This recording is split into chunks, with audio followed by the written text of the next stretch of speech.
Hello everyone, welcome to Saraswati study point 2। इस video में हम लोग बीपीएससी घटना चक्र 2023 और 2024 के अंतर्गत 38 बीपीएससी से 68 बीपीएससी तक जितने भी साइंस केमिस्ट्री के प्रश्न पूछे गए हैं उन सभी का डिस्कशन करेंगे। ये डिस्कशन बिहार के अन्य सभी परीक्षा के लिए महत्वपूर्ण है। तो रसायन विज्ञान का पहला प्रश्न है, लोहे का विशुद्धतम रूप है। इसका उत्तर डी है, पिटवा लोहा। लोहे की विशुद्धतम रूप पिटवा लोहा है। लोहा आयरन आवर्त सारणी के 8वें समूह का पहला तत्व है। कच्चा लोहा की तुलना में यह बहुत कम कार्बन सामग्री वाला लोहे का मिश्र धातु है। कच्चा लोहा भी लोहे का एक अन्य शुद्ध रूप है, लेकिन इसमें सिलिकॉन, मैग्नीज और तत्वों के अन्य निशान होते हैं लेकिन इसमें आयरन की मात्रा लगभग 2.4% होती है। अगला प्रश्न है, निम्नलिखित में से कौन सा एक तत्व नहीं है। इसका उत्तर सी है, गैस। आवर्त सारणी में तत्वों को 3 प्रमुख भागों यथा धातु, अधातु तथा उपधातु में विभाजित किया गया है। Hydrogen, boron, carbon, nitrogen, oxygen, fluorine, phosphorus, sulphur, chlorine, selenium, bromine, iodine तथा सभी अक्रिय गैसों को अधातुओं की श्रेणी में रखा गया है।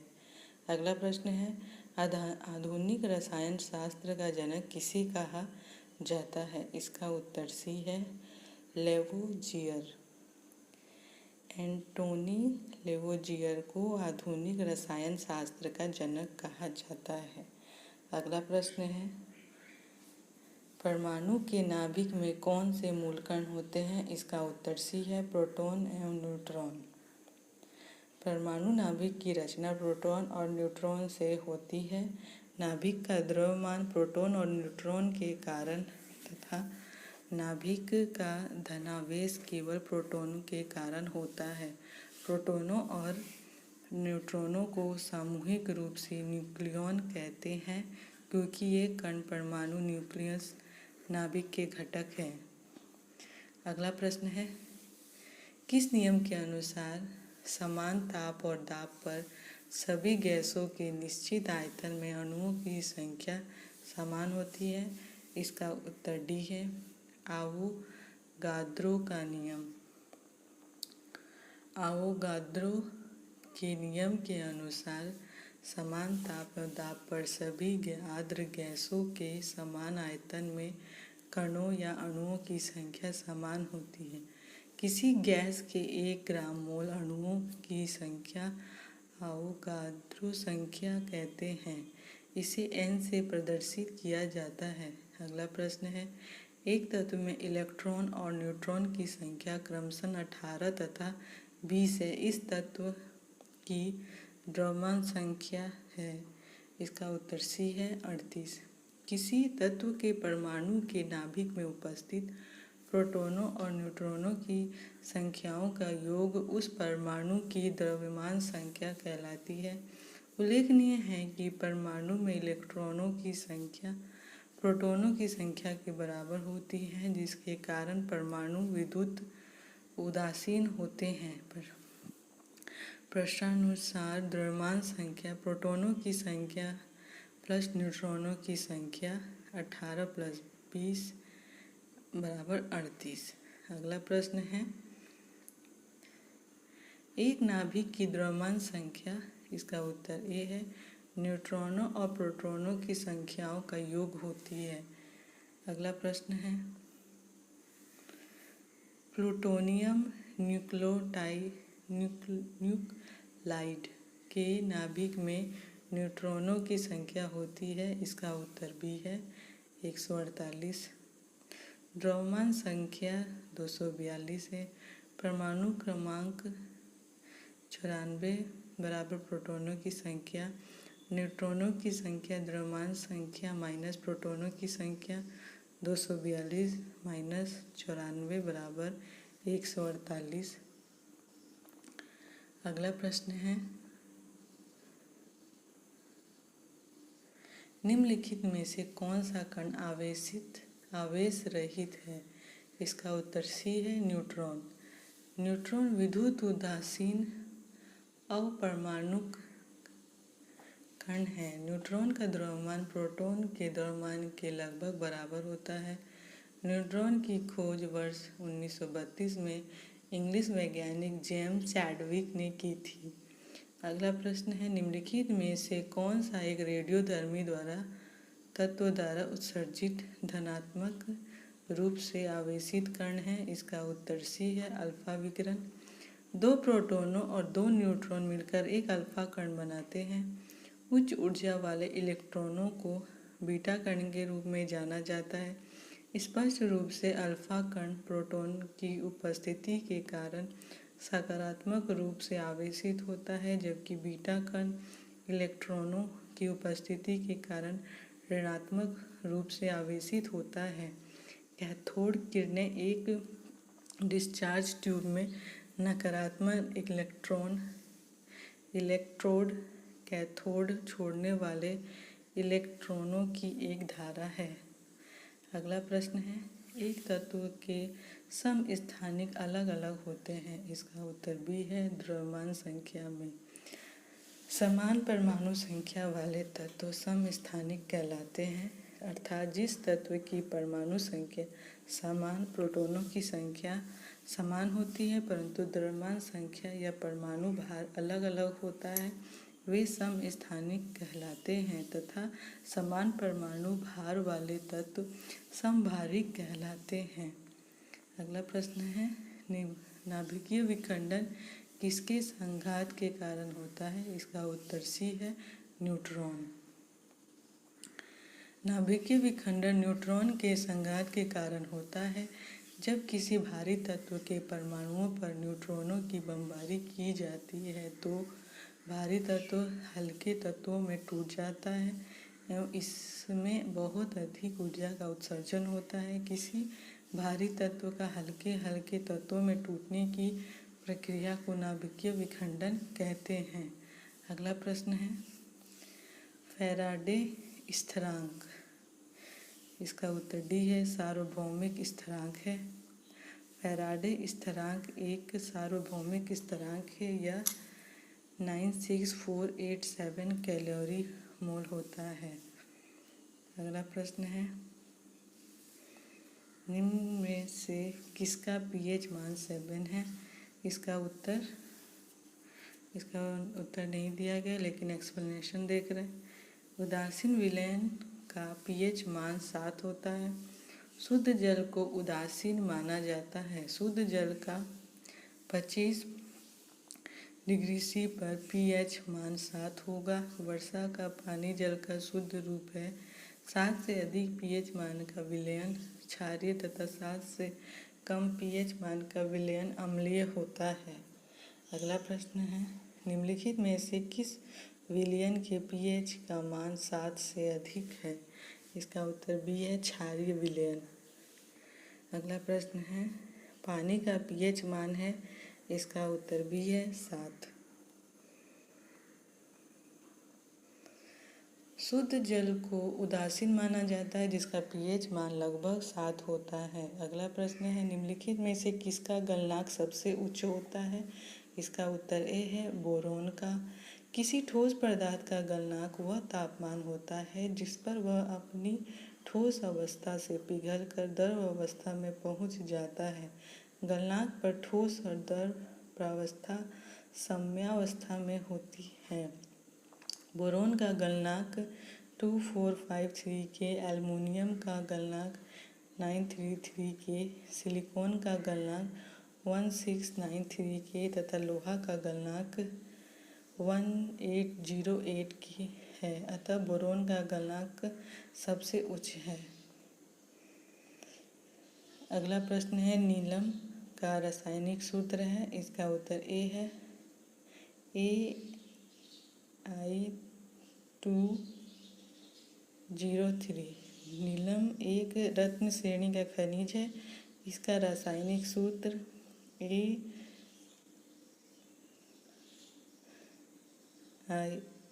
I2023 है। नीलम प्रकृति में भी मिलता है, वह कृत्रिम भी बनाया जाता है। अगला प्रश्न है, एक घोल का pH 3 से 6 बदलता है। H+ आयन की सांद्रता, इसका उत्तर डी है, 1000 गुना कम हो जाएगी। अगला प्रश्न है, ब्रोमीन होती है, इसका उत्तर डी है, लाल द्रव।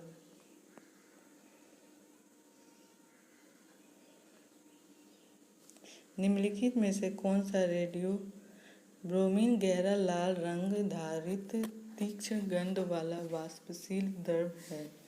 ब्रोमीन का परमाणु क्रमांक 35 होता है तथा यह कमरे के ताप पर द्रव अवस्था में रहता है। यह अज्वलनशील तथा जल में अल्प विलेय है। ब्रोमीन वर्ग 17 का सदस्य है, जिसे हैलोजन वर्ग के नाम से भी जाना जाता है। अगला प्रश्न है, निम्नलिखित में से कौन सा रेडियोधर्मी तत्व नहीं है। इसका उत्तर डी है, कैडमियम। कैडमियम धातु का वर्गीकरण संक्रमण धातु के रूप में किया जाता है तथा रासायनिक रूप से कैडमियम एक तत्व है, परंतु यह रेडियोधर्मी तत्व नहीं है। कैडमियम सिल्वर रंग की धातु होती है जिसमें नीले रंग की झलक होती है। कैडमियम एक विषैली धातु होती है। कैडमियम का सर्वाधिक उपयोग निकल कैडमियम बैटरी के उत्पादन में किया जाता है। अगला प्रश्न है, संघनन क्या है। इसका उत्तर सी है, वाष्प का द्रव में परिवर्तन।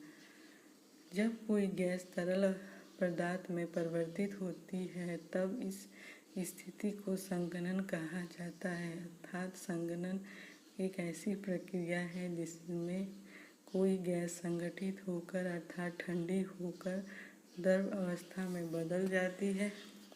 उदाहरण बादल, कोहरा, वर्षा इत्यादि। वेल्डिंग में प्रयोग होने वाली गैस है। इसका उत्तर सी है, हाइड्रोजन तथा एसीटीलीन। गैस वेल्डिंग एक प्रक्रिया है जिसमें एसीटिलीन और ऑक्सीजन अभिक्रिया द्वारा ताप के माध्यम से धातुओं को पिघलाकर जोड़ने अथवा ठीक करने का काम किया जाता है।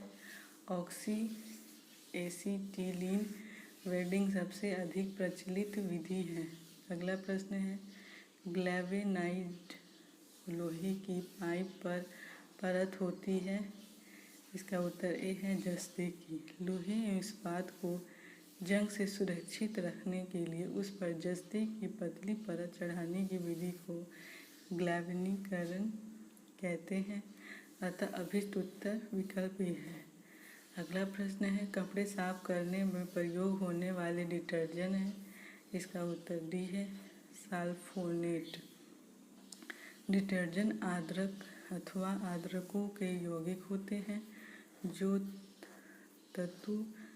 तनुकृत अवस्था में सफाई के गुण को प्रदर्शित करते हैं। वस्तुतः ऐसे पदार्थ एल्किल, बेंजीन, सल्फोनेट्स होते हैं। डिटर्जेंट कठोर जल में भी घुलनशील होते हैं। अगला प्रश्न है, वह तत्व जो मानव पसीने के माध्यम से उत्सर्जित होता है। इसका उत्तर सी है, ई है, इसका उत्तर ई है। पसीना मुख्य रूप से पानी से निर्मित होता है, परंतु इसमें खनिज अम्ल और यूरिया भी मौजूद रहते हैं। पसीने में मुख्य रूप से sodium, potassium, calcium, magnesium, zinc, iron तत्व पाए जाते हैं। अतः अभिष्ट उत्तर ई उपयुक्त में से एक से अधिक है। अगला प्रश्न है, नीला थोथा रासायनिक रूप से है। इसका उत्तर सी है, कॉपर सल्फेट। नीला थोथा का रासायनिक नाम कॉपर सल्फेट है। इसका सूत्र CuSO5H2O होता है। यह लवण निर्जलीकृत अवस्था में रंगहीन होता है, परंतु हाइड्रेटेड लवण नीले रंग का होता है। नीला थोथा जल में आसानी से घुल जाता है, परंतु मंद अल्कोहल में अघुलनशील है। अगला प्रश्न है, रसायन विज्ञान के अनुसार निम्न में से कौन सा भौतिक परिवर्तन का एक उदाहरण है? इसका उत्तर बी है पानी का उबलना। पानी का उबलना एक भौतिक परिवर्तन है, क्योंकि अभिक्रिया समाप्त होने पर यह पानी पुनः अपने मूल अवस्था में आ जाएगा। अन्य उदाहरण बर्फ का पिघलना, मोम का पिघलना आदि। अगला प्रश्न है, निम्न में से कौन सा एक अलौह धात्विक खनिज है? इसका उत्तर ई है। अलौह धात्विक खनिज वह खनिज होता है जिसमें लोहे के अंश का अभाव होता है, जैसे कोबाल्ट, टीन, जस्ता, तांबा आदि। वे सभी खनिज जिसमें लोहे की मात्रा होती है उसे धात्विक खनिज कहते हैं, जैसे मैग्नीज, निकल, क्रोमियम आदि। अगला प्रश्न है, ट्यूबलाइटों तथा परख नलियों में प्रयोग किया जाने वाला ग्लास किससे बनता है? इसका उत्तर ई है। ट्यूबलाइटों तथा परख नलियों में प्रयोग किया जाने वाला ग्लास क्षारीय धातुओं के सिलिकेटों का एक अक्रिस्टलीय पारदर्शी मिश्रण है, जिसका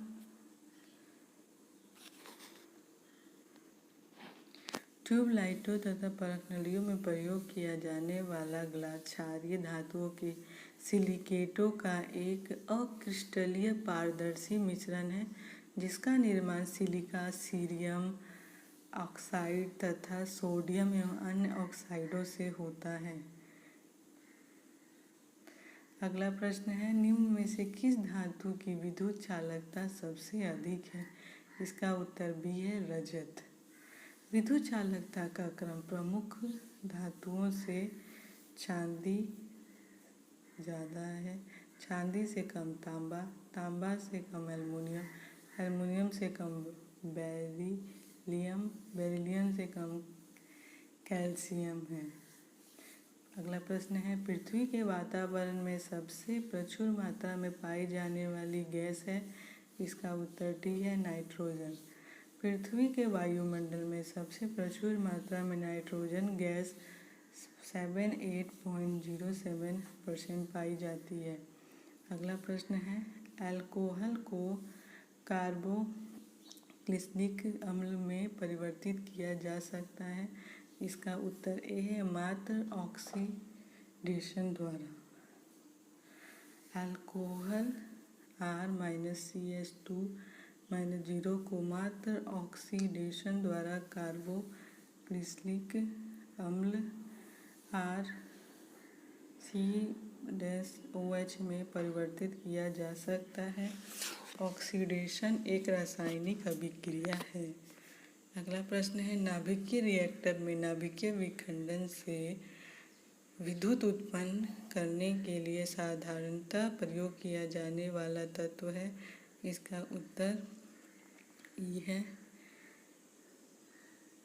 इसका उत्तर सी है। नाभिकीय विखंडन में ऊर्जा उत्पन्न करने के लिए सामान्यतः यूरेनियम का प्रयोग किया जाता है। इसके अतिरिक्त थोरियम, प्लूटोनियम आदि तत्वों का भी प्रयोग किया जाता है। अगला प्रश्न है, निम्न में से सबसे अच्छा अग्निशामक कौन सा है? इसका उत्तर डी है, कार्बन डाइऑक्साइड। आग से बचाव हेतु कार्बन डाइऑक्साइड एक अच्छा अग्निशामक है। अग्निशामक यंत्रों में सामान्यतः कार्बन डाइऑक्साइड का प्रयोग किया जाता है। अगला प्रश्न है, फुलरीन अथवा बकीबॉल डैश कार्बन परमाणु का बना होता है? इसका उत्तर ये है। फुलरीन कार्बन का एक स्वरूप है जिसमें 60 कार्बन परमाणु होते हैं। इसका उपयोग अतिचालकता, अर्धचालक, स्नेहक आदि में किया जाता है। अगला प्रश्न है, अधिक ऊंचाइयों पर द्रव्य का क्वथनांक, इसका उत्तर बी है, घटता है। दाब बढ़ने से द्रव्य का क्वथनांक बढ़ता है तथा दाब घटने से द्रव्य का क्वथनांक घटता है। दाब तथा क्वथनांक से समानुपातिक संबंध होता है। यही कारण है कि ऊंचाई के साथ क्वथनांक घटता है, क्योंकि ऊंचाई के साथ दाब घटता जाता है। अगला प्रश्न है, निम्नलिखित में से सबसे भारी धातु है, इसका उत्तर डी है, प्लैटिनम। अगले लिखित प्रश्न में भारी का तात्पर्य घनत्व से है।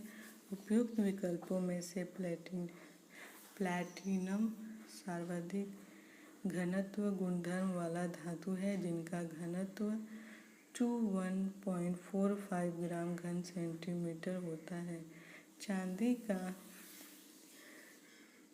10.5 ग्राम घन सेंटीमीटर, पारा का 13.54 ग्राम घन सेंटीमीटर तथा सोने का 19.32 ग्राम सेंटीमीटर क्यूब घनत्व होता है। अगला प्रश्न है, उस वैज्ञानिक का नाम बताइए जिसने कहा था कि पदार्थ को ऊर्जा में बदला जा सकता है। इसका उत्तर डी है, आइंस्टीन। आइंस्टीन ने बताया कि द्रव्यमान और ऊर्जा दो अलग अलग स्वरूप नहीं है, इन्हें एक दूसरे में परिवर्तित किया जा सकता है। इसके संबंध में आइंस्टीन ने द्रव्यमान और ऊर्जा के बीच एक समीकरण स्थापित किया। इसी आइंस्टीन का द्रव्यमान ऊर्जा समीकरण कहते हैं। इसके अनुसार द्रव्यमान पृथ्वी को ऊर्जा में और ऊर्जा को पुनः द्रव्यमान में परिवर्तित किया जा सकता है, जहाँ E ऊर्जा, M द्रव्यमान तथा C प्रकाश का वेग है। अगला प्रश्न है, एक वह उपकरण जो ईंधन की रासायनिक ऊर्जा को सीधे विद्युत ऊर्जा में बदलता है, इसका उत्तर सी है, ईंधन सेल। ईंधन सेल एक विद्युत रासायनिक युक्ति है जो ईंधन से प्राप्त रासायनिक ऊर्जा को सीधे विद्युत ऊर्जा में परिवर्तित करती है। ईंधन सेल हाइड्रोजन तथा ऑक्सीजन को सम्मिश्रित कर विद्युत धारा का निर्माण करता है तथा इस प्रक्रिया में जल उपोत्पाद बाय प्रोडक्ट होता है। ईंधन सेल भी एक साधारण बैटरी की भांति रासायनिक ऊर्जा को विद्युत ऊर्जा में परिवर्तित करता है, परंतु यह ऊर्जा को संचय नहीं करता।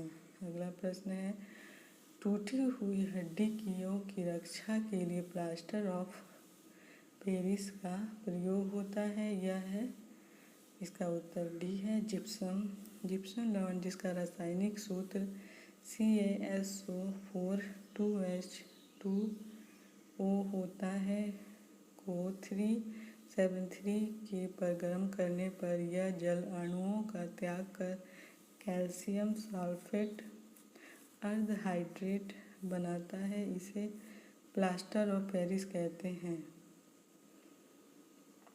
अगला प्रश्न है, प्लास्टर ऑफ पेरिस का सूत्र है, इसका उत्तर बी है, CaSO4 स्क्वायर ब्रैकेट 2 और H2O।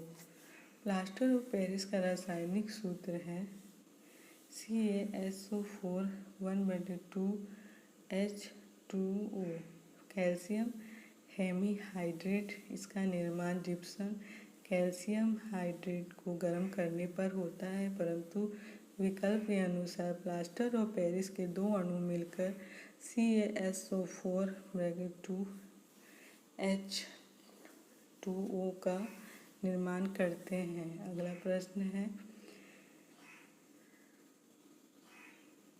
एक हाइड्रोकार्बन जिसमें कार्बन के दो परमाणु द्विबंध द्वारा जुड़े हों कहलाता है। इसका उत्तर बी है, एल्कलीन। केवल कार्बन तथा हाइड्रोजन युक्त यौगिक हाइड्रोकार्बन कहलाते हैं। कार्बन कार्बन द्विआबंध वाले असंतृप्त श्रृंखला को एल्कीन कहते हैं। एल्कीन कार्बन कार्बन एकल आबद्ध युक्त संतृप्त विवृत श्रृंखला वाले हाइड्रोकार्बन हैं। एल्कलाइन त्रिआबद्ध वाले असंतृप्त हाइड्रोकार्बन हैं। परमाणुओं के मध्य इलेक्ट्रॉनों के स्थानांतरण से जो बंध बनते हैं उन्हें विद्युत संयोजक बंध या आयनिक बंध कहते हैं। अगला प्रश्न है, सिरके का रासायनिक नाम है। इसका उत्तर सी है, एसिटिक अम्ल। सिरके का रासायनिक नाम एसिटिक अम्ल तथा रासायनिक सूत्र CH3COOH होता है। सिरके का IUPAC नामक एथेनोइक अम्ल है जिसमें कार्बोक्सिलिक अम्ल प्रकार्यात्मक समूह होता है। अगला प्रश्न है, निम्नलिखित में से कौन सा अम्ल सिरके में उपस्थित है? इसका उत्तर डी है, एसिटिक अम्ल। अगला प्रश्न है, सोडा वाटर की बोतल खोलने पर निकलने वाली गैस है। इसका उत्तर ए है, कार्बन डाइऑक्साइड।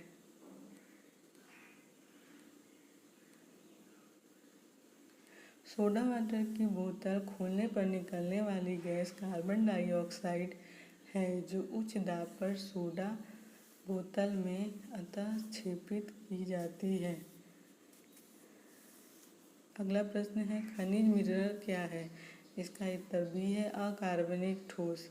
भूगर्भ शास्त्रियों के अनुसार खनिज मिनरल प्राकृतिक रूप में पाया जाने वाला अकार्बनिक ठोस है जिसकी संरचना द्रवाकृत होती है। अगला प्रश्न है, वर्ष 1945 में नागासाकी जापान में गिराए गए बमों में कौन सा विस्फोटक प्रयुक्त किया गया था? इसका उत्तर सी है, प्लूटोनियम। 9 अगस्त 1945 को फैट मैन नामक बम नागासाकी जापान पर गिराया गया था। इसमें प्लूटोनियम का प्रयोग विस्फोटक के रूप में किया गया था।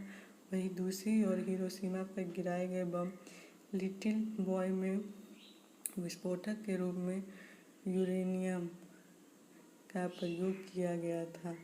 अगला प्रश्न है, एक ही प्रकार का परमाणु निम्न में से किसमें मिलता है?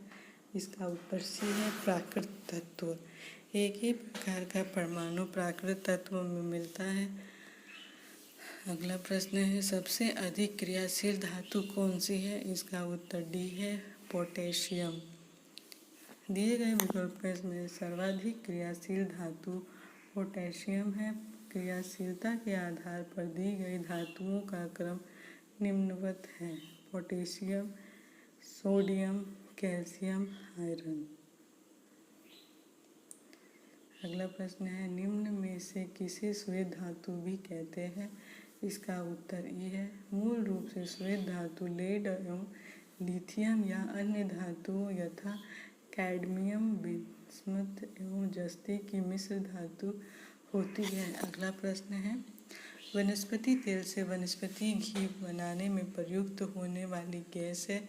इसका उत्तर ए है, हाइड्रोजन। वनस्पति तेलों से वनस्पति घी हाइड्रोजनीकरण की प्रक्रिया द्वारा बनाया जाता है। निकेल बारीक चूर्ण उत्प्रेरक की उपस्थिति में वनस्पति तेलों के साथ हाइड्रोजन वसा बनाती है। यह क्रिया तेलों का हाइड्रोजनीकरण कहलाती है। वनस्पति तेल प्लस हाइड्रोजन 150 - 180 डिग्री C बटे NI वनस्पति घी। अगला प्रश्न है, उत्कृष्ट धातुओं के संदर्भ में निम्न वाक्यों पर विचार कीजिए। पहला है, उत्कृष्ट धातुएं प्रकृति में शुद्ध रूप में प्राप्त होती हैं। दूसरा है, यूरेनियम एवं सीसा उत्कृष्ट धातु के उदाहरण हैं। इसका उत्तर ए है। उत्कृष्ट धातुएं प्रकृति में शुद्ध एवं मिश्र रूप में भी पाई जाती हैं। यूरेनियम एवं सीसा उत्कृष्ट धातु के उदाहरण नहीं है। अगला प्रश्न है, आयोडीकृत लवण में रहता है, इसका उत्तर डी है, पोटेशियम आयोडाइड। पोटेशियम आयोडाइड की संरचना एवं भौतिक गुणों में खाद्य लवण के समान है। व्यापारिक स्तर पर आयोडीकृत लवण बनाने में सामान्यतः इसी का प्रयोग किया जाता है। इसके अतिरिक्त पोटेशियम आयोडेट, सोडियम आयोडेट एवं सोडियम आयोडाइड का भी प्रयोग आयोडीकृत लवण बनाने में किया जाता है। अगला प्रश्न है, खाने का नमक NaCl किससे बनता है, इसका उत्तर बी है, मजबूत अम्ल और मजबूत क्षार से। प्रबल अम्ल एवं प्रबल क्षार के मध्य अभिक्रिया से निर्मित नमक लवण को उदासीन लवण कहते हैं, जैसे NaCl, KNO3। अगला प्रश्न है, सभी जैव यौगिक का अनिवार्य मूल तत्व है, इसका उत्तर सी है, कार्बन। संसार के सभी जैव पदार्थ कार्बनिक यौगिकों से बने होते हैं। कार्बनिक यौगिकों में कार्बन अनिवार्यतः पाया जाता है। अगला प्रश्न है, ऑक्सीजन अनुपस्थित होता है, इसका उत्तर ए है, केरोसिन में। प्रश्नगत विकल्पों में केरोसिन में ऑक्सीजन अनुपस्थित होते हैं। रासायनिक रूप से केरोसिन मिट्टी का तेल हाइड्रोकार्बन का एक मिश्रण है। ज्ञातव्य है कि हाइड्रोजन कार्बन केवल कार्बन तथा हाइड्रोजन के यौगिक होते हैं। अगला प्रश्न है, सिगरेट लाइटर में निम्नलिखित में से कौन सी गैस प्रयुक्त होती है। अगला प्रश्न है, इसका उत्तर है ए, ब्यूटेन। ब्यूटेन एक ज्वलनशील हाइड्रोकार्बन है जिसका आणविक सूत्र C4H10 होता है। इसका उपयोग सिगरेट लाइटरों में किया जाता है। निम्नलिखित में से कौन सा तरलीकृत पेट्रोलियम गैस का प्रमुख घटक है, इसका उत्तर ई है, तरलीकृत पेट्रोलियम गैस LPG के मुख्य घटक ब्यूटेन लगभग 65% और प्रोपेन लगभग 35% होते हैं। इसमें अन्य हाइड्रोकार्बन यथा इथेन भी अल्प मात्रा में हो सकते हैं। अगला प्रश्न है, प्राकृतिक रबर किसका बहुलक है, इसका उत्तर ए है, आइसोप्रीन। बहुल के कारण वह अभिक्रिया है जिसमें एक ही प्रकार के एक से अधिक अणु आपस में जुड़कर कोई अधिक अणु भार वाला बड़ा अणु बनाते हैं। बहुलकीकरण में भाग लेने वाले अणुओं को एकलक एवं उत्पाद को बहुलक कहा जाता है। आइसोप्रीन का बहुलक प्राकृतिक रबर है।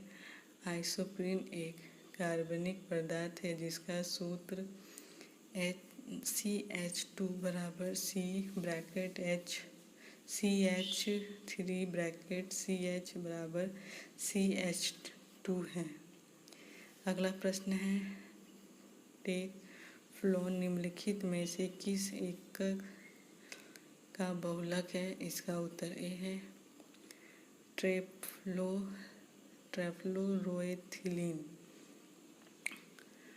पॉलीटेट्राफ्लोरोएथिलीन को आमतौर पर टेफ्लॉन के नाम से जाना जाता है।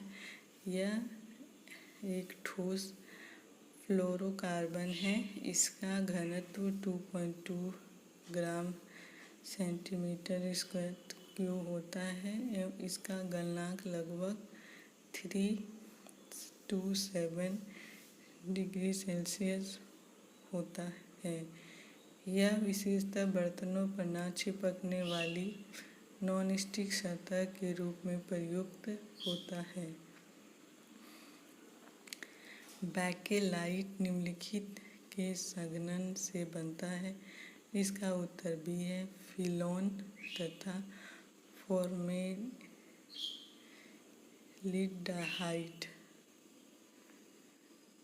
बैकेलाइट एक आरंभिक प्लास्टिक है। इसका रासायनिक नाम पॉलीऑक्सीबेंजाइल मैथिलीन ग्लाइकोल एनहाइड्राइड है। यह थर्मोस्टेटिक फिनोल फॉर्मेल्डिहाइड रेजिन होता है जो फिनोल और फॉर्मेल्डिहाइड से संघनन प्रतिक्रिया के फलस्वरूप बनता है। इसकी खोज वर्ष 1907 से 1909 के मध्य बेल्जियम के रसायन लियो बैकेलैंड ने की थी। अगला प्रश्न है ट्राइग्लिसराइड क्या है? इसका उत्तर सी है वसा। ट्राइग्लिसराइड शरीर में पाए जाने वाले वसा का एक प्रकार है। हमारा शरीर भोजन से प्राप्त अप्रयुक्त ऊर्जा को ट्राइग्लिसराइड में परिवर्तित कर देता है। ट्राइग्लिसराइड वसा कोशिकाओं में संचित होता है। अगला प्रश्न है ग्रेफाइट और हीरे के बारे में निम्नलिखित में से कौन सा कथन सत्य है? इसका उत्तर डी है। वे एक समान रासायनिक प्रतिक्रिया से गुजर सकते हैं। ग्रेफाइट और हीरा दोनों ही कार्बन के अपरूप हैं जिनकी क्रिस्टलीय संरचना अलग अलग होती है। हीरा जहाँ प्राकृतिक रूप से प्राप्त सर्वाधिक कठोर पदार्थ है, वहीं ग्रेफाइट कम कठोर होता है। ग्रेफाइट की विद्युत चालकता हीरे से अधिक होती है। ग्रेफाइट और हीरे दोनों के कार्बन सहसंयोजी बंधों से बने होने के कारण उनके रासायनिक गुण समान होते हैं और वे एक समान रासायनिक प्रतिक्रिया से गुजर सकते हैं। अगला प्रश्न है पुलिस द्वारा नशे में गाड़ी चलाने वाले की सांस की जांच के लिए फिल्टर पेपर पर क्या होता है? इसका उत्तर ए है पोटेशियम डाइक्रोमेट सल्फ्यूरिक अम्ल। पुलिस द्वारा नशे में गाड़ी चलाने वाले की सांस की जांच के लिए ब्रीथ एनालाइजर या ब्रीथलाइजर नामक उपकरण का प्रयोग किया जाता है। इस उपकरण के माध्यम से किसी संदेहास्पद व्यक्ति द्वारा छोड़ी गई सांस को पोटेशियम डाइक्रोमेट तथा सल्फ्यूरिक अम्ल के विलयन से गुजारा जाता है। ब्रीथलाइजर में लाल भूरा पोटेशियम डाइक्रोमेट विलयन अल्कोहल से अभिक्रिया कर हरे रंग में परिवर्तित हो जाता है। इस हरे रंग की तीव्रता के माध्यम से छोड़ी गई सांस में अल्कोहल की मात्रा का अनुमान लगाया जाता है। अगला प्रश्न है घरेलू ईंधन के रूप में प्रयुक्त एलपीजी में मुख्यतः होती है। इसका उत्तर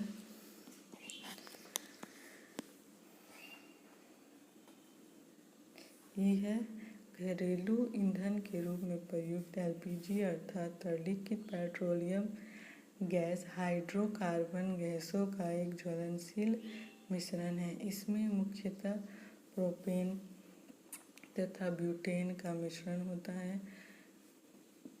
एलपीजी के रिसाव की पहचान के लिए इसमें कुछ गंधयुक्त पदार्थ जैसे मरकैप्टन आदि मिला दिया जाता है।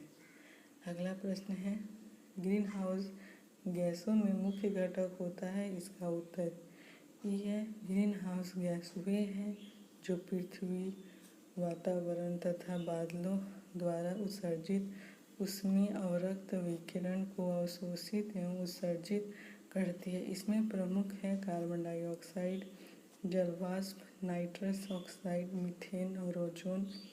अगला प्रश्न है ग्रीन हाउस गैस में मुख्य घटक होता है। इसका उत्तर ये है। अगला प्रश्न है पेट्रोल तथा डीजल के अधूरे जलने से उत्पन्न होती है। इसका उत्तर डी है कार्बन मोनोऑक्साइड।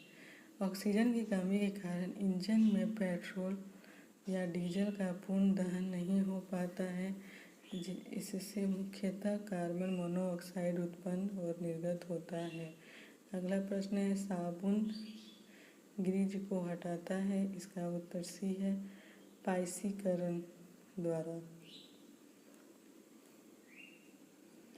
पाइसीकारक दो या दो से अधिक अमिश्रणीय तरल पदार्थों को एक साथ मिलाकर एक अर्ध स्तर मिश्रित बनाने की प्रक्रिया है। सामान्यतः ध्रुवीय समूहों युक्त लंबी श्रृंखला वाले यौगिक होते हैं। उदाहरणतः साबुन सोडियम तथा पोटेशियम के वसीय लवण। साबुन के अणु में दो भाग होते हैं, लंबी हाइड्रोकार्बन शाखा जो किसी वसा में घुलनशील है तथा जल में विलेय ध्रुवीय भाग। पाइसीकरण के दौरान साबुन का अध्रुवीय एल्किल समूह तेल या ग्रीज को घोल लेता है तथा ध्रुवीय समूह जल में घुल जाता है, और जब उसे ठीक प्रकार रगड़ा जाता है तो ग्रीज छोटी छोटी बूंदों के रूप में जल में निलंबित हो जाते हैं और जल के बहाव में सरलता से बह जाते हैं। अगला प्रश्न है, सूची 1 को सूची 2 के साथ सुमेलित कीजिए तथा सूचियों के नीचे दिए गए कूटों की सहायता से सही उत्तर चुनिए। इसका उत्तर सी है। सूची 1 प्रधान, सूची 2 उपयोग। एस्पार्टेम कृत्रिम मधुरक, फ्रेऑन प्रशीतक, नियोप्रीन संश्लेषित रबड़, बेनाड्रिल प्रतिहिस्टेमीन। अगला प्रश्न है, निम्नलिखित में से किसकी मात्रा अम्ल वर्षा में सबसे अधिक होती है। इसका उत्तर सी है, H2SO4।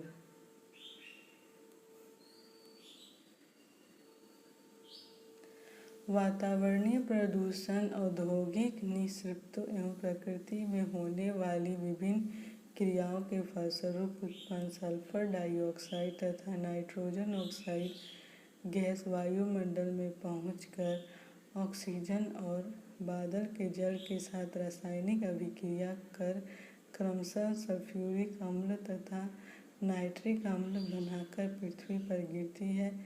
इसे अम्ल वर्षा या अम्लीय वर्षा कहते हैं।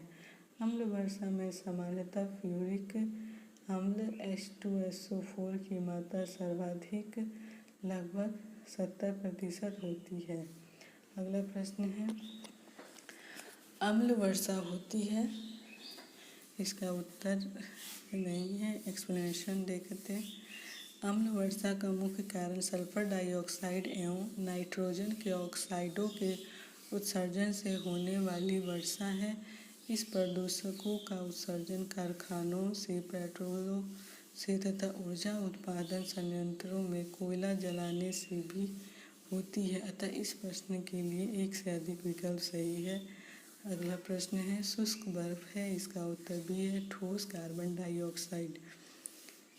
ठोस कार्बन डाइऑक्साइड बर्फ के समान दिखती है, अतः इसे शुष्क बर्फ कहा जाता है। शुष्क बर्फ बिना द्रव रूप में बदले ऊर्ध्वपातिक होकर कार्बन डाइऑक्साइड गैस में बदल जाती है। अगला प्रश्न है, निम्नलिखित में से किसे शुष्क बर्फ कहते हैं। इसका उत्तर सी है, ठोस कार्बन डाइऑक्साइड।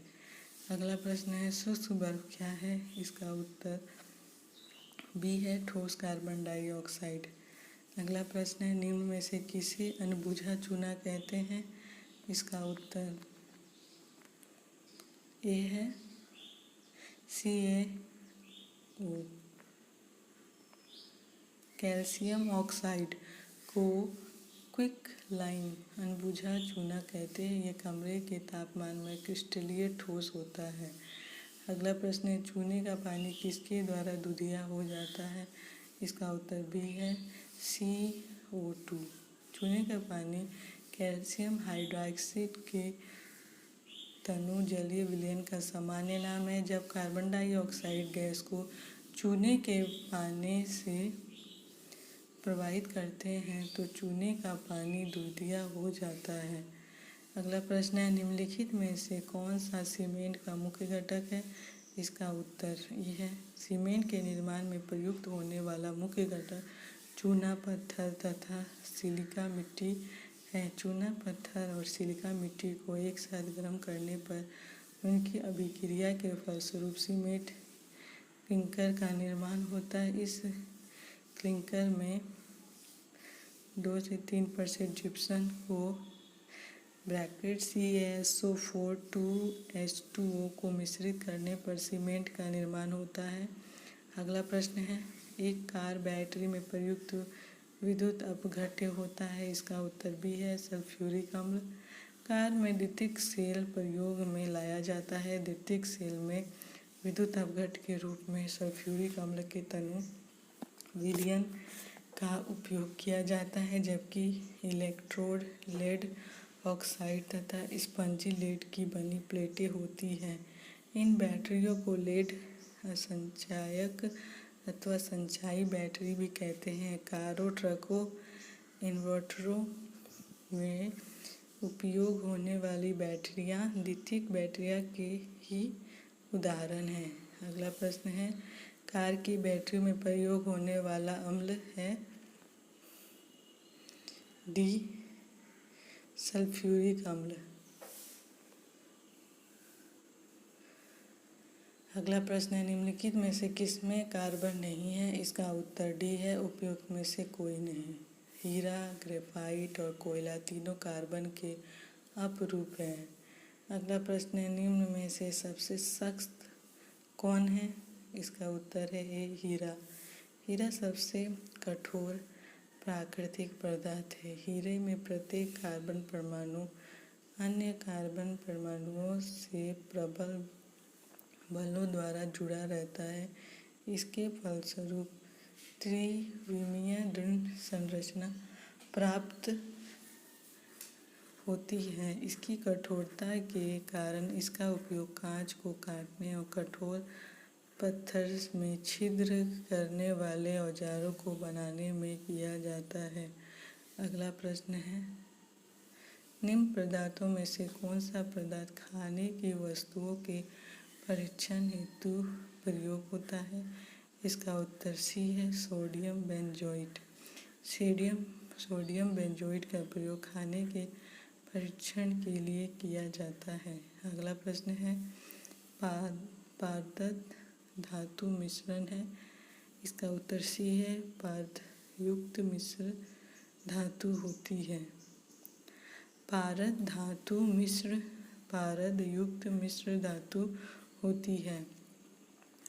अगला प्रश्न है, खाना बनाने में प्रयोग की जाने वाली गैस मुख्यतः है। इसका उत्तर है सी, मीथेन। खाना बनाने में मुख्यतः मीथेन गैस का उपयोग किया जाता है। इसे गोबर, कूड़ा कचरा आदि से प्राप्त किया जाता है।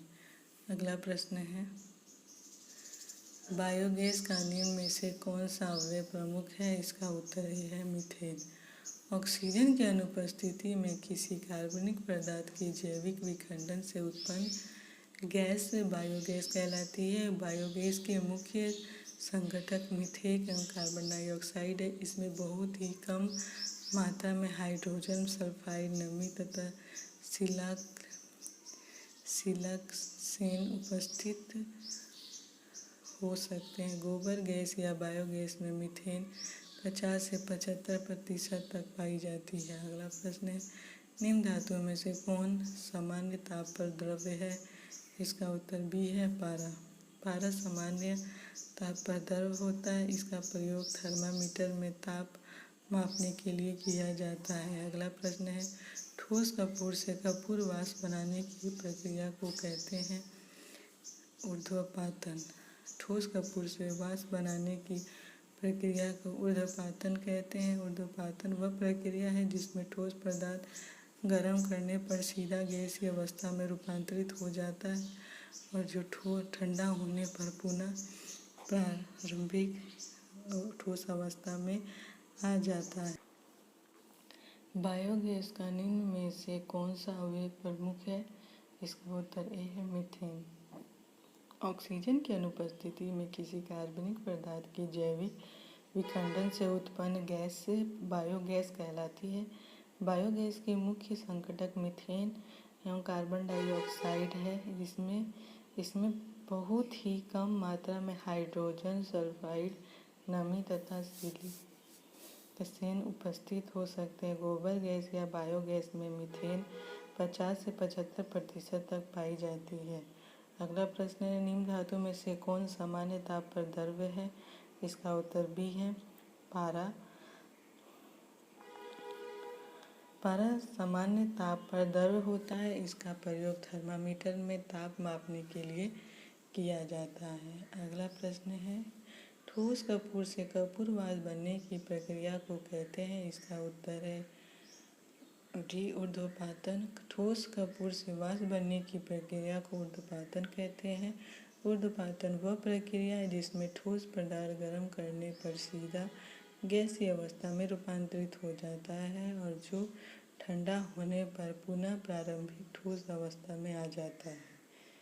अगला प्रश्न है, पीतल के बर्तनों को कलई करते समय गर्म बर्तन की सफाई के लिए प्रयोग किए जाने वाले अमोनियम क्लोराइड चूर्ण से निकलने वाला धुआं है? इसका उत्तर डी है अमोनिया और हाइड्रोक्लोरिक एसिड का।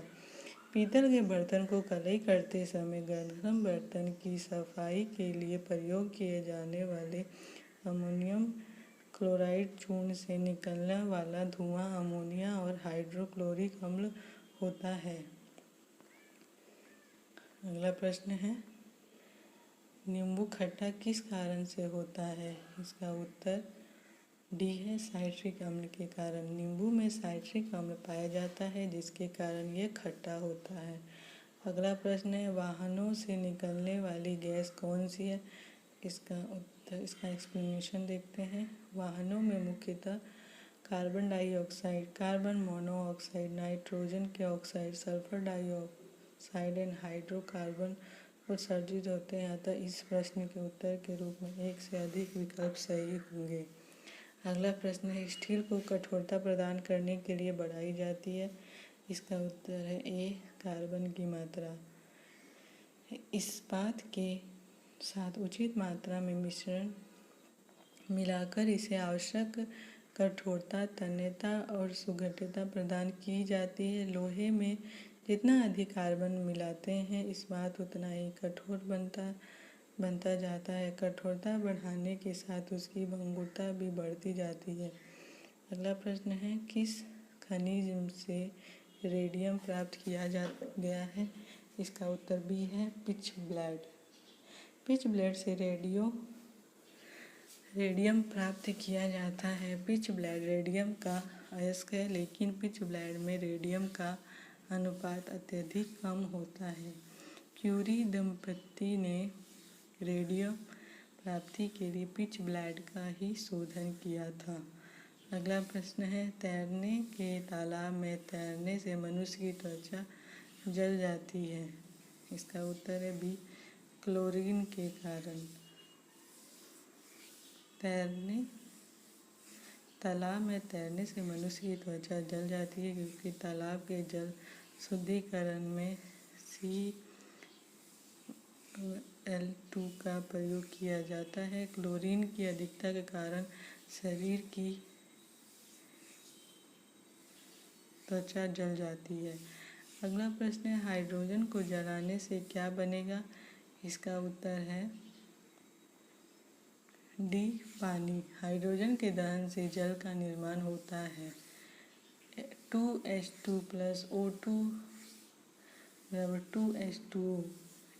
अगला प्रश्न है, सोने को घोला जा सकता है? इसका उत्तर सोने को एक्वा रेजिया में घोला जाता है। एक्वा रेजिया सांद्र नाइट्रिक और हाइड्रोक्लोरिक अम्ल का आयतन की दृष्टि से 1:3 का मिश्रण होता है। अतः इस प्रश्न का कोई भी विकल्प सही नहीं है।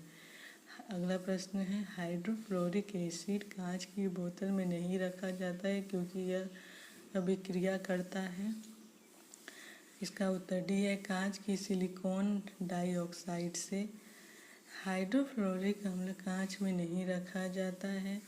H2F अत्यधिक क्रियाशील यौगिक है। यह कांच की सिलिकॉन डाइऑक्साइड से प्रतिक्रिया कर लेता है, जिससे बोतल में विस्फोट हो जाता है। अगला प्रश्न है,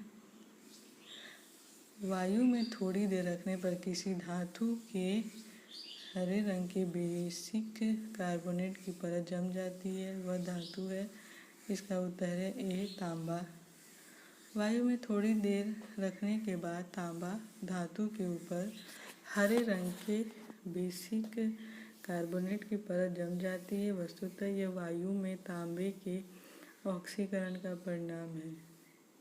अगला प्रश्न है, निम्न में से किस रसायन के कारण पटाखा फूटने से चमकदार लाल रंग दिखता है?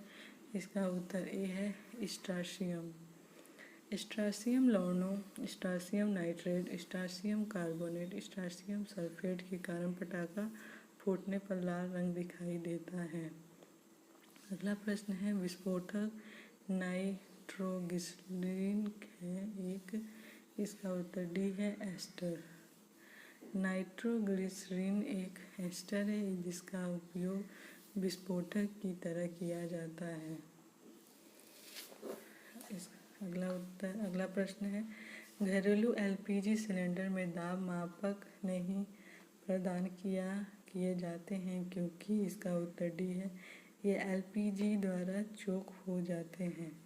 एलपीजी में अत्यधिक दाब पर संपीड़ित कर गैस को द्रवीकृत किया जाता है। इसमें दाब मापक लगाने से दाब मापक के चोक हो जाने की संभावना रहेगी, अतः दाब मापक नहीं लगाया जाता। अगला प्रश्न है, निम्नलिखित में से किस खनिज द्वारा लोहा प्राप्त किया जाता है? इसका उत्तर डी है हेमेटाइट। हेमेटाइट अयस्क से लोहे की प्राप्ति होती है। अगला प्रश्न है, विरंजन चूर्ण के लिए कौन सा कथन असत्य है? इसका उत्तर ए है, विरंजन चूर्ण एक पीतल ध्वलक चूर्ण होता है जिससे क्लोरीन की गंध आती है। विरंजन चूर्ण को जब वायु में खुला छोड़ देते हैं तो इसमें धीरे धीरे क्लोरीन गैस बाहर निकल जाती है। यह कार्बन डाइऑक्साइड तथा तनु सल्फ्यूरिक अम्ल अथवा तनु हाइड्रोक्लोरिक अम्ल के साथ अभिकृत होकर क्लोरीन गैस प्रदान करता है। अगला प्रश्न है, जिस धातु क्रम प्रक्रिया के अंतर्गत धातु मिश्र अवस्था में पाई जाती है को कहते हैं? इसका उत्तर ए है प्रगलन। प्रगलन की क्रिया में अयस्क के अपक्षय से उच्च ताप पर धातु प्राप्त की जाती है। इस प्रक्रिया में धातु संगठित या मिश्रित या शुद्ध अवस्था में प्राप्त होती है। अगला प्रश्न है, जस्ते से एक आयतन भाग घनत्व 7100 किलोग्राम मीटर क्यूब को दो आयतन भाग तांबा घनत्व 8900 किलोग्राम मीटर क्यूब से मिलाने पर पीतल बनता है।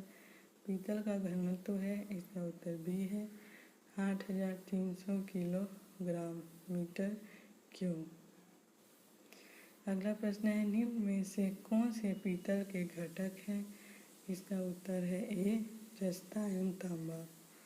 अगला प्रश्न है, जस्ते से एक बर्तन पर विद्युत लेप की विधि में? इसका उत्तर सी है, बर्तन को ऋण ध्रुव और शुद्ध जस्ते को धन ध्रुव बनाया जाता है।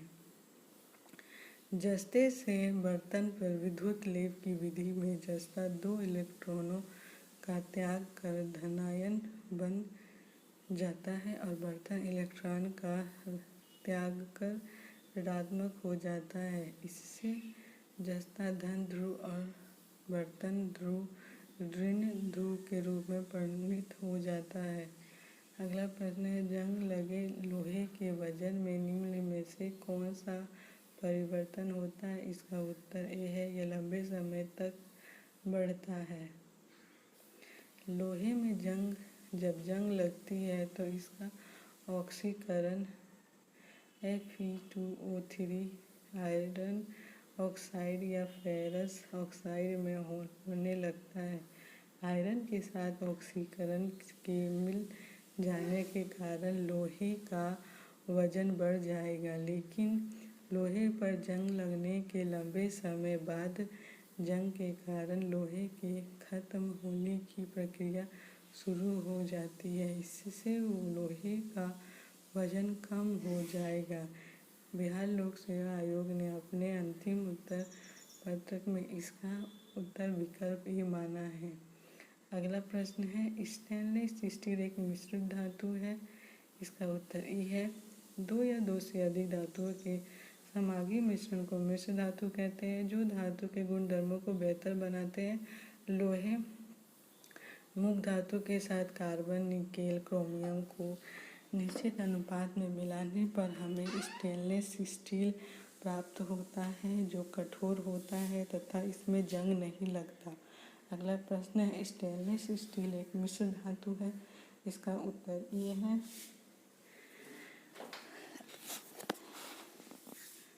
अगला प्रश्न है, इसका उत्तर ये है। उपयुक्त में से कोई नहीं है, उपयुक्त में से एक से अधिक। स्टेनलेस स्टील मिश्र धातु है। इसका उत्तर है सी, लोहे और क्रोमियम का।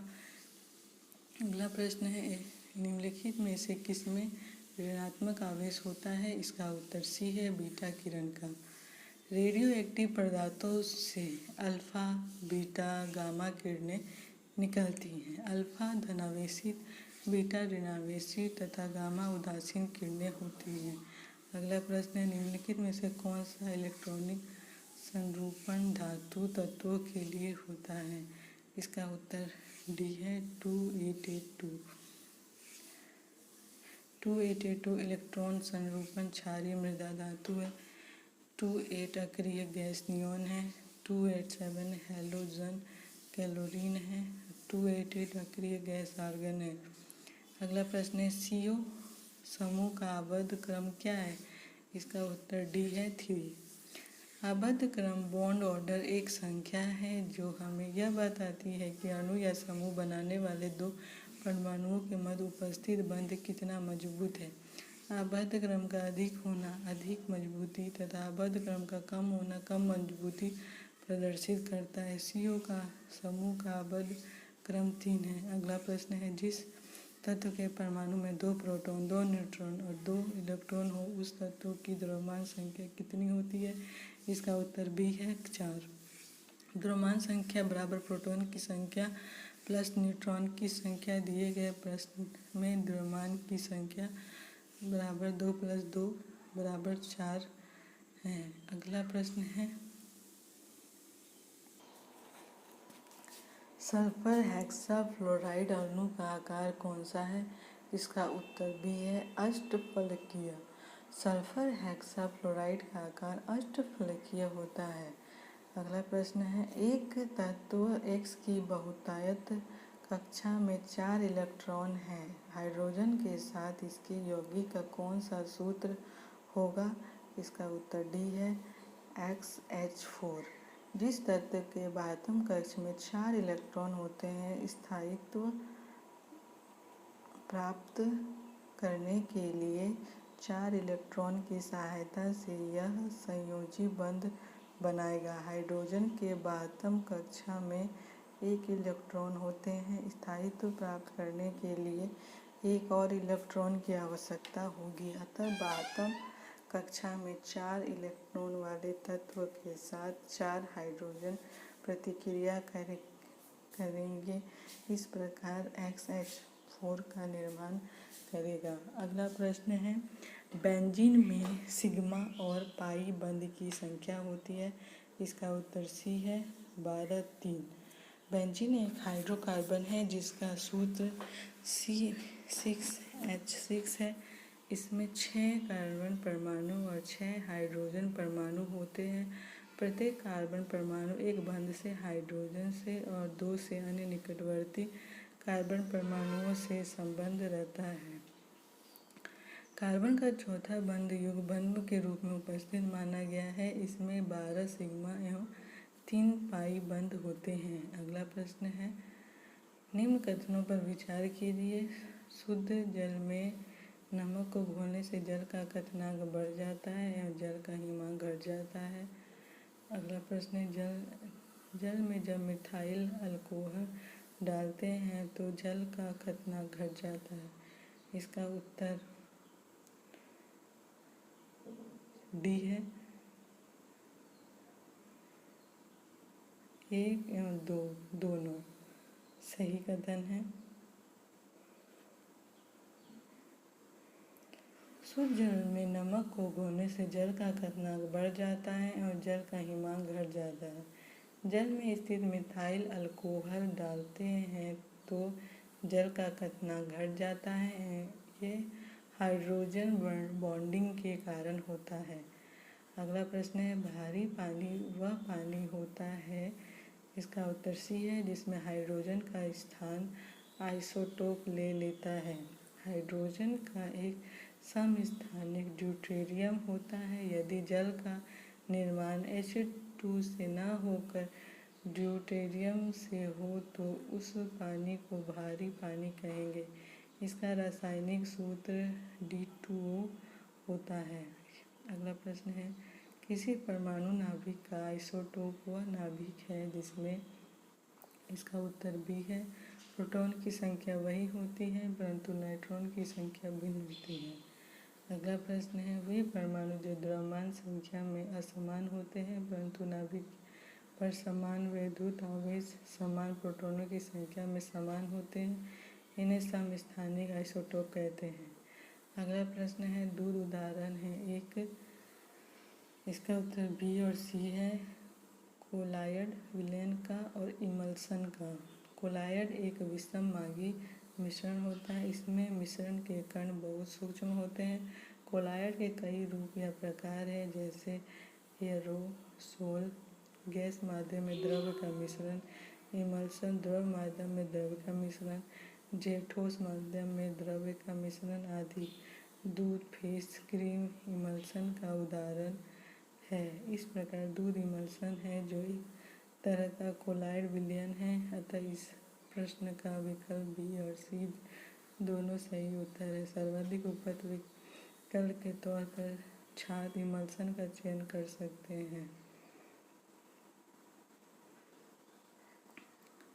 कार्बोहाइड्रेट के अपघटनोपरांत अंतिम रूप से क्या बनता है, इसका उत्तर सी है, ग्लूकोज। पाचन में कार्बोहाइड्रेट के अपघटन के उपरांत ग्लूकोज बचता है जो कोशिकाओं को ऊर्जा प्रदान करता है। अगला प्रश्न है, अल्कोहलिक खमीर का आखिरी उत्पादक क्या है, इसका उत्तर सी है, इथेनाइल अल्कोहल। जटिल कार्बनिक पदार्थ एंजाइमों की उपस्थिति में धीमी गति से सरल पदार्थों में परिवर्तन किण्वक कहलाता है। अंगूर एवं अन्य फलों के रसों को ईस्ट खमीर, जिसमें उपयुक्त एंजाइम होते हैं, की उपस्थिति में किण्वक द्वारा अल्कोहलिक पेय पदार्थों के निर्माण के लिए प्रयोग में लाया जाता है। इस प्रकार में मोलेसेज, शीरा अथवा गन्ना एवं फलों से प्राप्त शर्करा अथवा विभिन्न प्रकार के अन्नों से प्राप्त स्टार्च एंजाइम इन्वर्टर्स की उपस्थिति में सर्वप्रथम ग्लूकोज एवं फ्रुक्टोज में परिवर्तन होते हैं। इन दोनों के सूत्र C6H12O6 है। ग्लूकोज एवं फ्रुक्टोज दोनों ही एक अन्य एंजाइम जाइमेज की उपस्थिति में इथाइल अल्कोहल, इथेनॉल एवं कार्बन डाइऑक्साइड में परिवर्तित हो जाते हैं। इन्वेस्ट तथा जाइमेज दोनों एंजाइम ईस्ट में विद्यमान होते हैं। अगला प्रश्न है, ग्लूकोज को एथिल अल्कोहल में किस एंजाइम द्वारा बदल दिया जाता है, इसका उत्तर है सी, जाइमेज। अगला प्रश्न है, शक्कर के किण्वक से क्या बनता है, इसका उत्तर है ए, इथाइल अल्कोहल। अगला प्रश्न है, ग्लूकोज का सूत्र है, इसका उत्तर सी है, C6H12O6। अगला प्रश्न है, यूरिया में उपस्थित होने वाले तत्व है, इसका उत्तर डी है, CHMO। यूरिया एक कार्बनिक यौगिक है जिसका रासायनिक सूत्र CO ब्रैकेट NH2 ब्रैकेट 2 होता है। यूरिया में लगभग 46.67% नाइट्रोजन एमाइड के रूप में उपस्थित होता है। कार्बनिक रसायन के क्षेत्र में इसे कार्बामाइड भी कहा जाता है। अगला प्रश्न है अपमार्जक क्या है? इसका उत्तर डी है शोधन अभिकर्ता। सफाई कार्य के लिए प्रयुक्त होने वाले पदार्थ साबुन एवं अपमार्जक कहलाते हैं। वास्तव में हम जिस साबुन का उपयोग वर्षों से कर रहे हैं वो अपमार्जक श्रेणी में ही आता है। अगला प्रश्न है निम्न में से कौन सा पदार्थ साबुन बनाने में प्रयुक्त होता है? इसका उत्तर ए है वनस्पति तेल। जब किसी तेल अथवा वसा को सोडियम हाइड्रॉक्साइड विलयन के साथ विवेचित करते हैं तो तेल अथवा वसा संगत एसिड सोडियम लवण एवं ग्लिसरॉल में परिवर्तित हो जाते हैं। इस अभिक्रिया को साबुनीकरण कहते हैं। अगला प्रश्न है पीतल में कौन कौन सी धातुएं हैं? इसका उत्तर डी है तांबा और जस्ता। अगला प्रश्न है तीसरे और चौथे समूह के ऑक्साइड का सामान्य गुणधर्म क्या है? इसका उत्तर ए है बेसिक और एसिडिक। तीसरे चौथे समूह के ऑक्साइड का सामान्य गुणधर्म बेसिक क्षारीय और एसिडिक अम्लीय है। अगला प्रश्न है रेडियोधर्मी पदार्थ उत्सर्जित करता है? इसका उत्तर डी है उपयुक्त सभी अल्फा किरण बीटा किरण गामा किरण। रेडियोधर्मी पदार्थ से अल्फा बीटा और गामा किरणें उत्सर्जित होती है। ये किरणें क्रमशः धनावेशित ऋणावेशित और उदासीन होती हैं।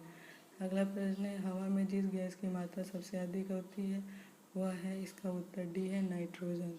हवा में नाइट्रोजन की मात्रा लगभग 0.09% होती है जो सभी गैसों में सर्वाधिक है। अगला प्रश्न है वायु एक डैश सी। इसका उत्तर सी है मिश्रण है।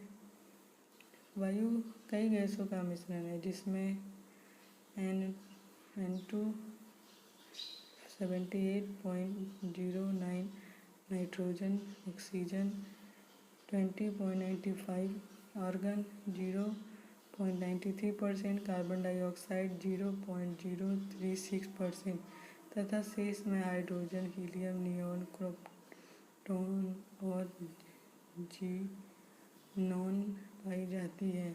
अगला प्रश्न है मच्छर भगाने वाली दवाओं में सक्रिय रसायन है? इसका उत्तर एक है ए है एलिथ्रीन। एलिथ्रीन नामक यौगिक मच्छर भगाने वाली दवाओं में सक्रिय रसायन है। अगला प्रश्न है जल की स्थायी कठोरता का कारण है?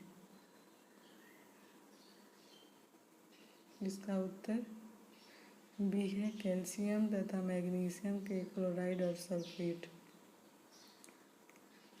कठोर पानी वह पानी है जो अपमार्जन साबुन लगाने पर झाग सहजता से उत्पन्न नहीं करता। इसका मुख्य कारण कैल्शियम तथा मैग्नीशियम के क्लोराइड और सल्फेट है। अगला प्रश्न है हास्य गैस क्या है? इसका उत्तर है D nitrous oxide. Nitrous oxide हास्य गैस है। इसके सूंघने पर हंसी आती है। डॉक्टर इसका प्रयोग एनेस्थीसिया के रूप में भी प्रयुक्त करते हैं। अगला प्रश्न है निम्नलिखित में से किसे हंसने वाली गैस कहा जाता है? इसका उत्तर है नाइट्रस ऑक्साइड। अगला प्रश्न है सूची 1 को सूची 2 से सम्मिलित कीजिए तथा सूचियों के नीचे दिए गए कूटों का प्रयोग कर सही उत्तर चुनिए।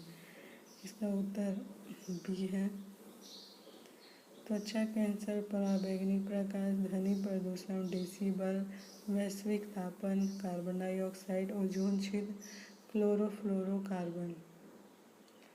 अगला प्रश्न है वैद्युतिक ऊर्जा पैदा की जा सकती है? इसका उत्तर डी है यूरेनियम से।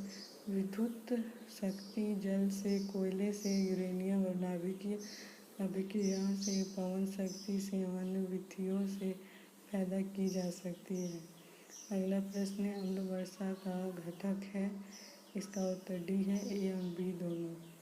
वातावरणीय प्रदूषण औद्योगिक निस्सरण एवं प्रकृति में होने वाली विभिन्न क्रियाओं के फलस्वरूप उत्पन्न सल्फर डाइऑक्साइड तथा नाइट्रस ऑक्साइड गैस वायुमंडल में पहुंचकर ऑक्सीजन और बादल के जल के साथ रासायनिक अभिक्रिया कर क्रमशः सल्फ्यूरिक अम्ल तथा नाइट्रिक अम्ल बनकर पृथ्वी पर गिरती है। इसे अम्ल वर्षा या अम्लीय वर्षा कहते हैं। अम्ल वर्षा में सामान्यतः सल्फ्यूरिक अम्ल की मात्रा सर्वाधिक होती है।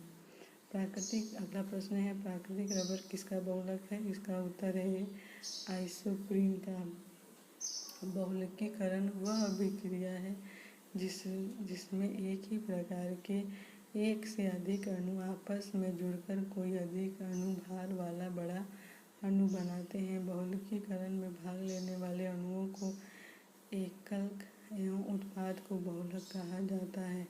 प्राकृतिक रबर आइसोप्रीन का बहुलक है। आइसोप्रीन एक कार्बनिक पदार्थ है जिसका सूत्र CH2 बराबर C bracket CH3 bracket CH बराबर CH2 है। अगला प्रश्न है, पेट्रोल की गुणवत्ता को व्यक्त किया जाता है। इसका उत्तर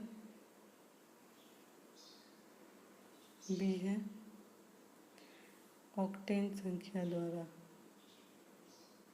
ऑक्टेन संख्या से पेट्रोल के प्रत्यास्फोटन एंटी-नॉक गुण का पता लगता है। अगला प्रश्न है, CNG का मुख्य घटक है। इसका उत्तर डी है CH4। CNG धरती के भीतर पाए जाने वाले हाइड्रोकार्बन का मिश्रण है और इसमें 80% से 90% मात्रा मीथेन गैस HCH4 की होती है। मीथेन गैस पेट्रोल और डीजल की तुलना में कार्बन मोनोऑक्साइड को 70%, नाइट्रोजन ऑक्साइड को 87% और जैविक गैसों को लगभग 89% कम उत्सर्जित करती है। अगला प्रश्न है, ऑक्सीजन अनुपस्थित होती है। इसका उत्तर ए है केरोसिन में। प्रश्नगत विकल्पों में केरोसिन में ऑक्सीजन अनुपस्थित होती है। रासायनिक रूप से केरोसिन मिट्टी का तेल हाइड्रोकार्बन का एक मिश्रण है। धर्तव्य है कि हाइड्रोकार्बन केवल कार्बन तथा हाइड्रोजन के यौगिक होते हैं। अगला प्रश्न है, एंटीबायोटिक औषधि का एक उदाहरण है। इसका उत्तर डी है पेनिसिलिन। दिए गए विकल्पों में पेनिसिलिन प्रतिजैविक एंटीबायोटिक है। एस्पिरिन तथा पैरासीटामोल पीड़ानाशक एवं ज्वरनाशक औषधियाँ हैं, जबकि क्लोरोक्विन मलेरिया रोधी औषधि है। अगला प्रश्न है, किस पदार्थ को एक अन्य पदार्थ के साथ गर्म करने से अम्ल बनता है? इसका उत्तर ये है सोडियम क्लोराइड। सोडियम क्लोराइड को किसी भी अन्य पदार्थ के साथ गर्म करने से अम्ल का निर्माण होता है। किसी भी पदार्थ के साथ इसे गर्म करने से सोडियम क्लोराइड ही शेष बचता है। अगला प्रश्न है, जस्ते से बनता है। इसका उदाहरण है सी विद्युत बैटरी। जस्ता धातु का निष्कर्षण मुख्यतः सल्फाइड अयस्क जिंक ब्लेड से किया जाता है। यह ऊष्मा तथा विद्युत का सुचालक होता है। इसका उपयोग विद्युत बैटरी तथा मिश्र धातुओं के निर्माण में होता है। अगला प्रश्न है, यूरेनियम से क्या बनता है? इसका उत्तर है सी बिजली। यूरेनियम आवर्त सारणी की एक आवर्ती श्रेणी एक ही टाइट श्रेणी का तीव्र तत्व है। इसका प्रयोग नाभिकीय रिएक्टरों में नाभिकीय ऊर्जा के स्रोत बिजली के निर्माण के रूप में किया जाता है। अगला प्रश्न है, कोयले का उपयोग होता है। इसका उत्तर ए है जलाने में। कोयले का प्रयोग घरों और उद्योग धंधों में ईंधन के रूप में किया जाता है। इसका प्रयोग कोल गैस बनाने तथा भाप के द्वारा रेल इंजन को चलाने में किया जाता है। अगला प्रश्न है, हीरा अपरूप है। इसका उत्तर सी है कार्बन का। अगला प्रश्न, हीरे में कार्बन का प्रत्येक परमाणु 4 अन्य परमाणुओं के साथ आबंधित होकर एक दृढ़ त्रिआयामी चतुर्फलकीय संरचना का निर्माण करता है।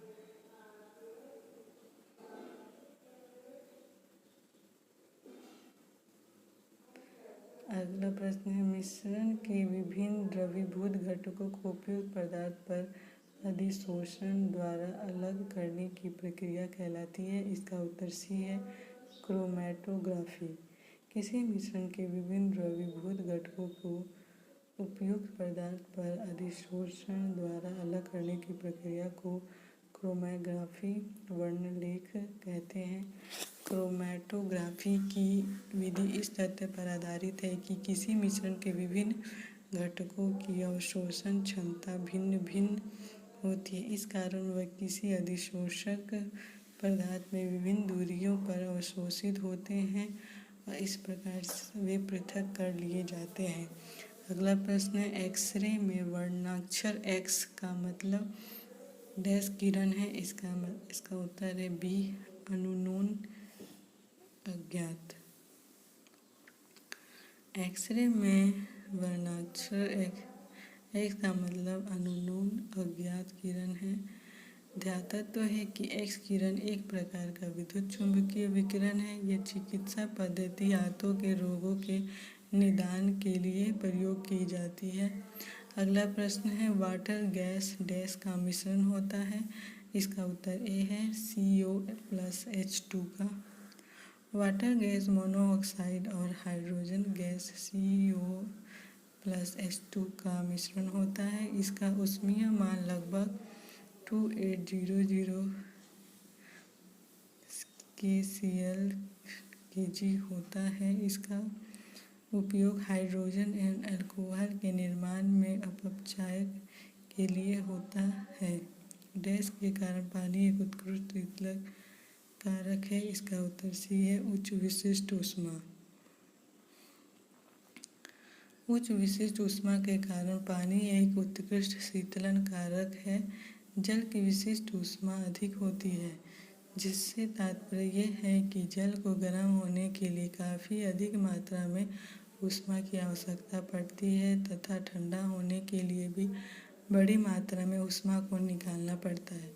इस प्रकार जल ना तो जल्दी गर्म होता है और ना ही जल्दी ठंडा।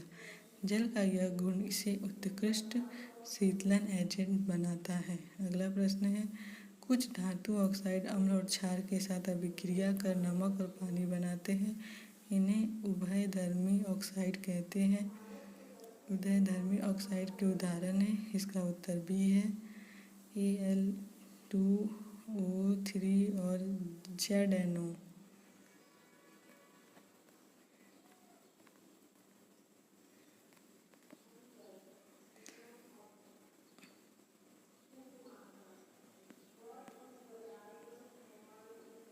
अगला प्रश्न है, कौन सी गैस अपने ग्रीन हाउस प्रभाव से ग्लोबल वार्मिंग में योगदान करती है।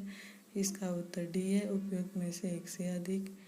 ध्यातत्व है कि ग्रीन हाउस प्रभाव एक ऐसी घटना है जहाँ पृथ्वी के वायुमंडल में कुछ गैस सूर्य से ऊष्मा को अवशोषित करके उन्हें रोकती है। इन गैसों को ग्रीन हाउस गैस के रूप में जाना जाता है। ग्रीन हाउस गैसों में प्रमुख रूप से carbon dioxide, methane, nitrous oxide तथा जलवाष्प शामिल है।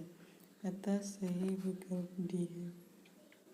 अगला प्रश्न है, अम्ल धातु कार्बोनेट से अभिक्रिया कर डैश गैस मुक्त करते हैं। इसका उत्तर बी है, CO2। अम्ल धातु कार्बोनेट से अभिक्रिया कर कार्बन डाइऑक्साइड गैस मुक्त करते हैं। साथ में धातु के लवण एवं पानी भी सोडियम कार्बोनेट हाइड्रोक्लोरिक अम्ल से अभिक्रिया करके सोडियम क्लोराइड, कार्बन डाइऑक्साइड तथा जल बनाते हैं। अगला प्रश्न है, HOOCCOOH को कौन सा अम्ल कहा जाता है। इसका उत्तर बी है, ऑक्सैलिक अम्ल। HOOCCOOH ऑक्सैलिक अम्ल एक हाई कार्बोक्सिलिक अम्ल है जिसका रासायनिक सूत्र C2H2O4 है। इसे एथिल डाइकोइक अम्ल या ऑक्सीरियम अम्ल के नाम से भी जाना जाता है। यह कार्बनिक यौगिक कई सब्जियों तथा पौधों में पाया जाता है। धातव्य है कि 1740 के ईस्वी के पश्चात डच वैज्ञानिक हर्मन बोइवेव द्वारा वुड सारेल से ऑक्सैलिक अम्ल के लवण निकाले गए थे। अगला प्रश्न है, आपको 3 परत नलियाँ दी गई हैं। इनमें से एक में अशुद्ध जल है और अन्य 2 में से एक में अम्लीय विलयन तथा दूसरे में क्षारीय विलयन है। इनमें से किसमें लाल लिप्टन नीला हो जाएगा? इसका उत्तर सी है, क्षार। अम्लीय माध्यम में लाल लिटमस रंग नहीं बदलता। क्षारीय माध्यम में लाल लिटमस नीला हो जाएगा तथा उदासीन माध्यम में लाल लिटमस रंग नहीं बदलता है। अगला है प्रश्न है, एसिटिक अम्ल की गंध किसके समान होती है? इसका उत्तर ए है, सिरका। एसिटिक अम्ल को एथेनोइक अम्ल, सिरका एवं कार्बोक्जिलिक अम्ल के रूप में जाना जाता है। इसका रासायनिक सूत्र CH3COOH है। इसकी गंध सिरका के समान होती है। अगला प्रश्न है, शुष्क HCl गैस शुष्क लिटमस पत्र का रंग क्यों नहीं बदलती? इसका उत्तर सी है, कोई H3O प्लस आयन मौजूद नहीं होंगे। लिटमस केवल H3O प्लस आयन की उपस्थिति में रंग बदलता है। लिटमस पेपर का रंग केवल हाइड्रोजन प्लस या हाइड्रोक्सियम H3O प्लस आयन जैसे आयनों की उपस्थिति में बदलता है। HCl इन आयनों को केवल जलीय घोल के रूप में उत्पन्न कर सकता है अतः शुष्क SI गैस शुष्क लिटमस पेपर का रंग नहीं बदलती। अगला प्रश्न है, विषम का पता लगाइए। इसका उत्तर ई है। विकल्प में दिए गए फल का काटना, सीमेंट की सेटिंग तथा कोयले का जलना सभी रासायनिक परिवर्तन के उदाहरण हैं और सभी ऊष्माक्षेपी है, इसलिए इसमें कोई विषम नहीं है, अतः विकल्प ई है, सही है। अगला प्रश्न है, हीरे और ग्रेफाइट के बारे में निम्नलिखित में से कौन सा कथन सत्य है? इसका उत्तर ई है। हीरा और ग्रेफाइट दोनों को कार्बन के एलोट्रोप्स अपरूप के रूप में जाना जाता है, लेकिन न तो उनकी क्रिस्टलीय संरचना और न ही उनकी कठोरता समान होती है। हीरे में कार्बन परमाणु त्रिमीय चतुष्फलक संरचना बनाते हैं, जबकि ग्रेफाइट में यह समतल में षटकोणीय वलय की तरह होती है। हीरा सबसे कठोर पदार्थ है, जबकि ग्रेफाइट बहुत मुलायम होता है। इसी प्रकार हीरा विद्युत का कुचालक है, जबकि ग्रेफाइट का उपयोग विद्युत अपघटनी के तौर पर किया जाता है, क्योंकि यह विद्युत का उत्कृष्ट चालक है, अतः विकल्प ही सही उत्तर है। अगला प्रश्न है, क्लोलोइड कण के आकार की सीमा होती है? इसका उत्तर ए है, 10⁻7 मिली से 10⁻⁻10 मिली। क्लोराइड कणों का आकार 10⁻⁻7 मीटर से 10⁻⁻10 मिली होता है। इसके कणों को नग्न आँखों की सहायता से नहीं देखा जा सकता, बल्कि सूक्ष्मदर्शी की सहायता से देखा जा सकता है। इसके कण छन्नापत्र के आर पार आ जा सकते हैं। क्लोराइड के विभिन्न प्रकार निम्नलिखित हैं, सोल, जेल और रोसोल। अगला प्रश्न है, अक्रिस्टलीय कार्बन का शुद्धतम रूप है? इसका उत्तर डी है, दीपक की कालिख। अक्रिस्टलीय कार्बन का शुद्धतम रूप दीपक की कालिख है।